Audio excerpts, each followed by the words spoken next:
Hello, I'm Dr. Greg Stride, Principal Researcher at the Local Government Information Unit, and I'm very pleased to welcome you to this conversation on the modernisation of elections in England. This week, we're joined by our guest Laura Locke, Deputy Chief Executive of the Association of Electoral Administrators, the organisation that represents electoral professionals in the UK. The AEA offers training and advice for electoral administrators alongside representing the interests of the people who run elections. Laura has worked at the AEA for close to 9 years and prior to this worked at 2 district councils in electoral services and programme management. Laura, thank you for joining us today. Hi, Greg.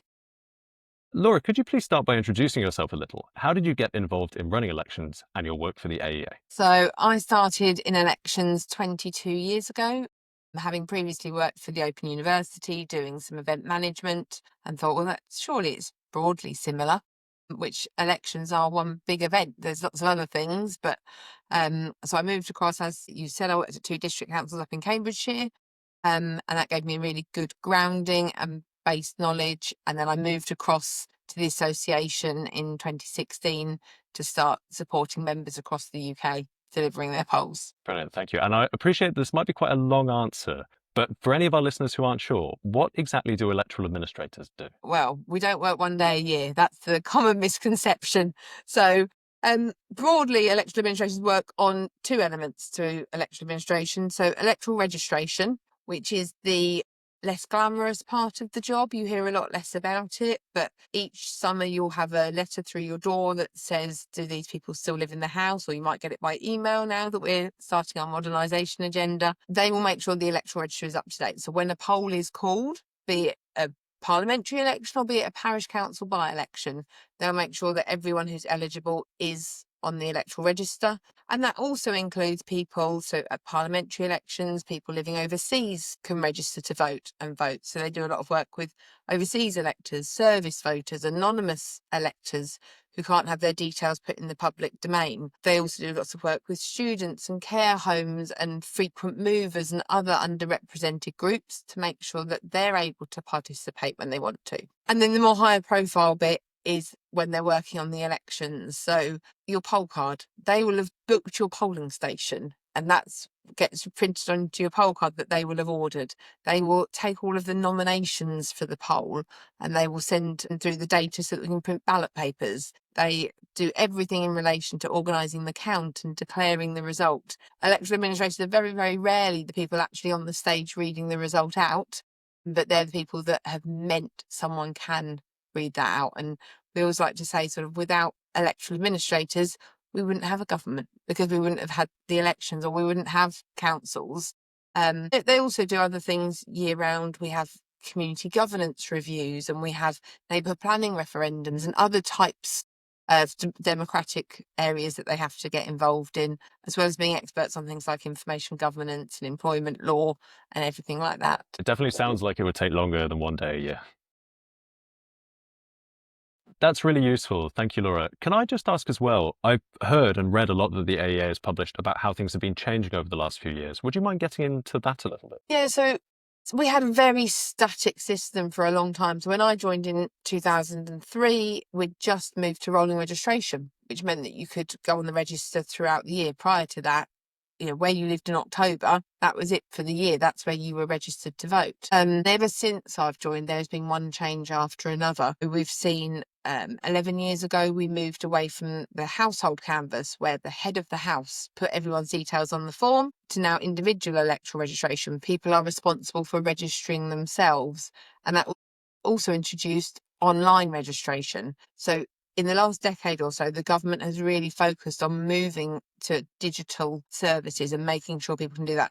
Only a couple of years ago, postal voting has now moved so that you can apply for your postal vote online as well. In terms of polling stations, not much has changed for over 100 years. We've still got little stubby pencils on strings, but other things have changed, such as voter ID. So when voter ID was introduced, that was a huge change that administrators had to navigate, and the general public. There have also been smaller changes that wouldn't necessarily get noticed, but for those of you who have a postal vote but think you'll take it down the polling station because you don't trust Royal Mail, a phrase we often hear from postal voters, You now have to fill a form in to hand in a postal vote. So there have been quite a lot of changes, but not all of them have necessarily been the big bells and whistles that voter ID has been. That's really useful. Thank you. Can I ask as well, what sorts of challenges do electoral administrators face when running elections? Well, it depends on the poll, but if we look at some of the biggest challenges, so we had in 2011 we had a fixed term Parliament Act come in, which was meant to give us certainty as to when the general elections were going to be. For those of you who remember, we had general elections in 2015, 2017, 2019. The act has now been repealed. We no longer have that. It didn't work at all, but it's a huge task. So the parliamentary election timetable is 25 working days. To deliver a poll to 48 million people in 28 I think we had 28 days this time round because we had a little bit of extra notice, but in 25-day timetable is a huge challenge. Some of the biggest challenges are the rise in postal voting. Postal voting has become a huge task in itself. So at the general election last year, we had over 9.5 million people vote by post.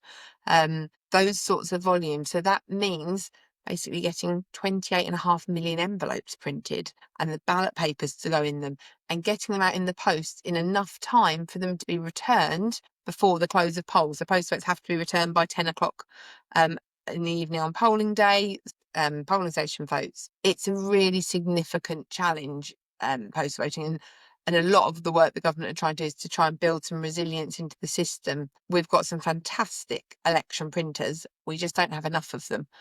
We're very reliant on a very small number of very specialist printers. Other challenges that we've had since COVID, we have found that a lot of the village halls and community centres that we rely on have closed down. We don't have as many public buildings. Schools, that in legislation, returning officers are entitled to use schools to hold the poll. Unsurprisingly, a lot of head teachers aren't massively keen on it because they don't want to have to close and they haven't got spare space to use as a polling station. Staffing. So at a general election, we'll have over 40,000 polling stations. They all need to be staffed. So you're looking at, somewhere in the region of 200,000 staff working in polling stations on polling day, which COVID certainly made a lot of the older generation who heavily relied on to go and work for us, decided they didn't want to spend 15 hours sat in a polling station with the general public on top of voter ID. So voter ID made a lot of people a bit more uncomfortable about making those ID checks in the polling station. And then probably the other biggest challenge, as ever, is money. Elections are very, very expensive to run, and local authority budgets are getting more and more cash strapped, and trying to balance the books running elections. The 2019 general election, excluding all of sort of the postage for candidate mailings and things like that, cost £103 million. It's an awful lot of money now. Parliamentary elections are paid for by the government, as are PC, but your borough, your city, your district, your county councils, they're paid locally, and there's an awful lot of challenges around that at the minute. Thank you. I mean, it seems like a lot of challenges. And I think part of what we're seeing at the moment, the government has just introduced their new electoral strategy, which is why we're having this conversation now as opposed to over the last few years. But I think the electoral strategy does attempt to sort of face some of these challenges. Would you mind walking us through what the electoral strategy is aiming to do and how you think it will change elections? Yeah, so the government's electoral strategy, we're really welcoming. We think there's a lot of things in there that show the government's ambition. There are, you can argue the politics on some of them, but the nuts and bolts for electoral administrators, there's a lot of things that are benefits to us. So one of the big tickets is votes at 16. So the government have committed that by the next general election, 16-year-olds will be able to vote. Well, that's quite a large challenge for electoral registration officers and administrators to actually get 14 and 15-year-olds on the register ready to vote. You need your national insurance number to register. They wouldn't have national insurance numbers. This is something that's already been navigated in Wales and Scotland, so it's not completely new, but it's on a bigger scale in a different context. So we're interested to work with them on that and how we make sure that we're allowing young people to be able to cast their vote. One of the most interesting things in the strategy was in terms of voter ID. So at present, it has to be photographic identification, driving licenses, passports, things like that. The government has now said that they will be looking to introduce bank cards as voter ID. Now, this will help 16-year-olds because they're less likely to have They wouldn't have a driving licence, less likely to have a passport, but quite likely to have a bank card. Again, just navigating that change is going to take a little bit of work. Moving back to registration, the government have said that they want automated registration, so not automatic, so automated, which is, there is a difference there that we need to work our way through. But we certainly think that there is value to joining up government data and government services. We find a lot of people are amazed that they're not registered to vote because they've been paying council tax, or they told the DVLA or HMRC that they've moved house. So trying to join up government and join up all of that data with this is a really important strive to trying to have a more complete and accurate register. We were very pleased that there are some timetable changes in there. So postal voting at the minute, you have until PM 11 working days before poll to register for a postal vote. The government are looking to move that to 14 working days before. Now, while some people will say that's not giving electors as much time, which absolutely we do understand that, the challenge we have found is people who are applying on the deadline are struggling to get their postal vote delivered and back. We have a bit of an Amazon culture in this country now where someone applies for something and expects to get it that afternoon. And anecdotally, we've had election administrators say they've had complaints from people because I applied this morning and my postal vote hasn't arrived. As I said, we need to print the envelopes, we need to print the ballot paper, we need to print the statement and all of those things, which if you're not applying until PM 11 working days before, you now are required to have an identity check. So that's taking some time as well to check your national insurance number and date of birth to prevent any fraudulent applications. It means a lot of people are being accidentally disenfranchised because the postal service just isn't getting their postal vote there and back by the time we've managed to get it printed. So we're pleased about that. We think it will better align with the expectations of electors. There's other things in there that seem smaller but actually are quite interesting about communicating with electors.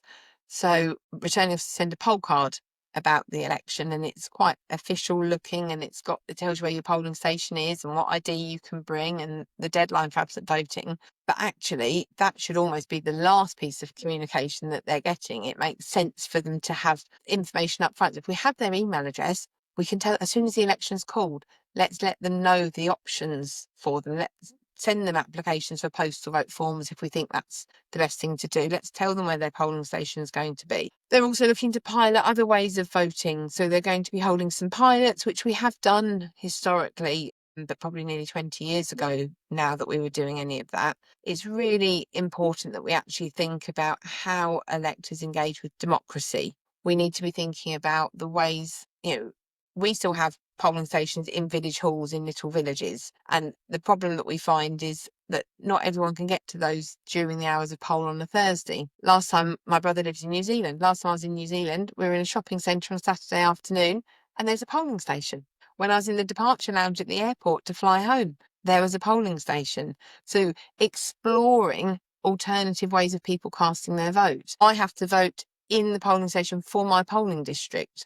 But, if my child's school was further up the road and that has a polling station there, what are the benefits of me being able to do that there rather than forcing people? So there's lots and lots of things that we think will be beneficial. We are worried about a couple of aspects. So they are looking at bringing in identification for people submitting their nomination paper. At a parliamentary election, that's not a huge number of people, but one of our administrators down in the southwest, they took over 2,000 nomination papers for the May polls because they have so many parish councils. So we need to think and make sure that solutions work for all types of poll, and we're not just thinking about Westminster elections. It wouldn't be the AA without us mentioning that we are disappointed that they're not extending the timetable to give us a bit longer, and we're disappointed that they're not consolidating electoral law. But we can't ask for everything. We'll keep it on our wish list. I'll come back to that in just a second because we'll talk about your sort of blueprint for modernising the electoral landscape. There was one thing in the electoral strategy that I wanted to ask your opinion on that I think would be of real interest to our international listeners as well, which is they spoke about measures for tackling the abuse of electoral administrators. Is there a chance you could sort of talk us through what's going on there? Yeah, so we were really disappointed when the Election Act came in that electoral administrators weren't included in the new intimidation and harassment provisions. We'd pushed really hard that the government included them because we see an awful lot of abuse, unfortunately, just from people who apply for their postal vote at 5 past 5 on -11 who've missed the deadline. and get told, unfortunately, nothing you can do. Too late to register to vote. We've seen a lot of it, and these people are low paid local government officers. They're not standing for election. When I was speaking to a colleague in Westminster the other day, they said you can't justify it, but you can sort of understand why MPs get some abuse because they're standing on a political ticket. They're standing on a certain agenda. Election administrators are just trying to help everybody. They're just doing their best within the confines of legislation. So we're really pleased that it's being extended. That will go as far as polling station staff. We've seen abuse since voter ID came in, especially on people who don't want to provide ID, being abusive towards people working in the polling station. So we're really pleased that it will extend right down as far as presiding officers, poll clerks working in polling stations who have been caught in the crossfire of voter ID. They're getting paid to do that job one day a year. It's not them that have introduced the policy.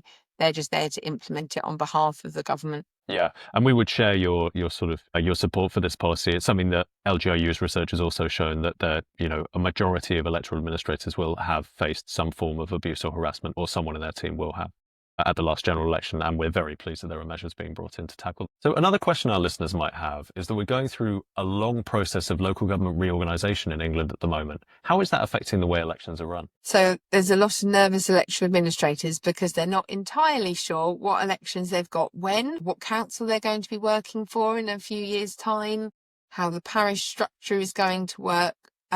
So we're really fortunate. We've got fantastic, we call ourselves the AA family. We've got some fantastic members who have been through local government reorganisation, and we're having meetings regularly with the people who are on the fast track priority programme for them to ask questions and have their sort of hands held. But the big issue for them is knowing what's going to happen when. So we saw elections postponed last year. We've already seen some changes in some areas for next year.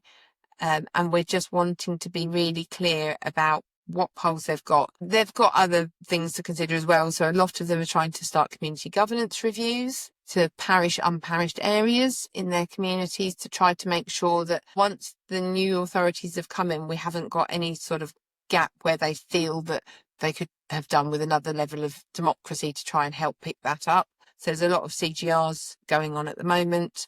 There are bigger things, as we would all know with local government, once the new council is formed, it can still be many, many years before they're working as one team. I saw a council there that's only just starting to try and ratify all their pay structures and things, but we've got electoral registers with hundreds of thousands of people on, so they'll be working hard to move as quickly as they can to running on one electoral management system, to making sure that the councillors who are up for poll get all of the information that they need, along with anyone else who's interested in standing for election.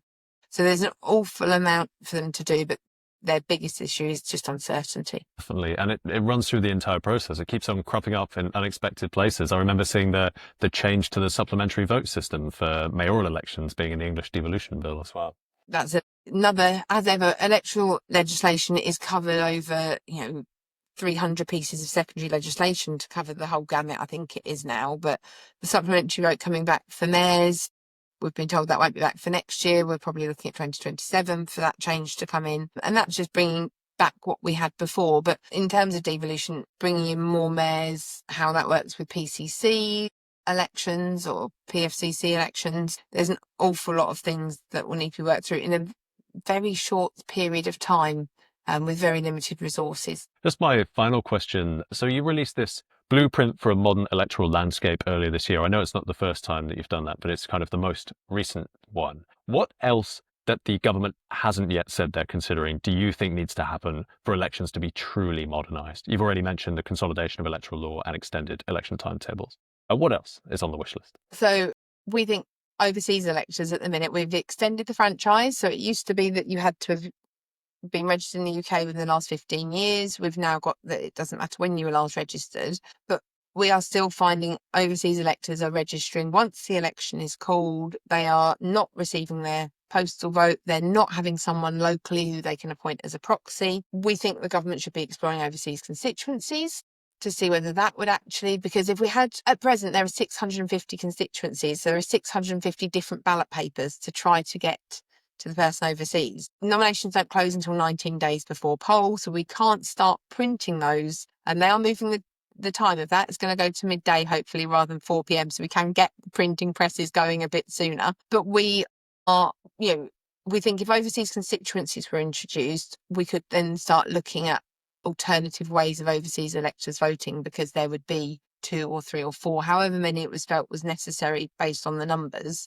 They could potentially be administrated by the Electoral Commission centrally, or we could appoint returning officers to manage those constituencies.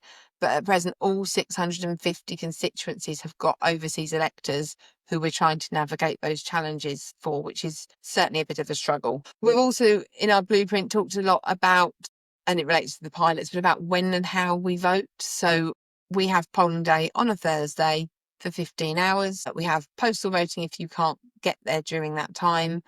Whereas a lot of the vast majority of Europe, for example, they vote at weekends. What would be the benefits of us moving to weekend voting? We could get schools, for example, because children aren't in lessons. That would help us with our venue problems. It may well help us with our staffing problems, because people have got parents and other people that can help out. We find an awful lot of staff there. I just can't do 15 hours in the week. I've got the kids to pick up from school and work and things. Also, if you look at Australia, where PTAs run sausage sizzles and things like that, and tried to make polling day much more of an event, combining that with moving to voting hubs and pulling in a larger crowd of people, all of those things could benefit. The government talking their strategy about using technology. So we've said, what benefits could having tablets in polling stations bring? Being able to scan someone's poll card to make sure they get the right ballot papers. Not only does that help to de-risk some of the process, but that helps with the point I made about the voting anywhere. So if you could vote anywhere within your council area, potentially if you could vote anywhere within the UK, because you could just print out the ballot paper that the elector needs. So you wouldn't need a postal vote because you're often away for work, because if you're away for work in the UK, you could just vote at that polling station potentially. Some of those are bigger plans that I suspect we're not necessarily quite ready for, but we're really hopeful that the pilots will explore some of these options. Well, Laura, thank you very much for your time. That was really illuminating, and I'm sure our audience will have learnt much from this. Thanks, Greg.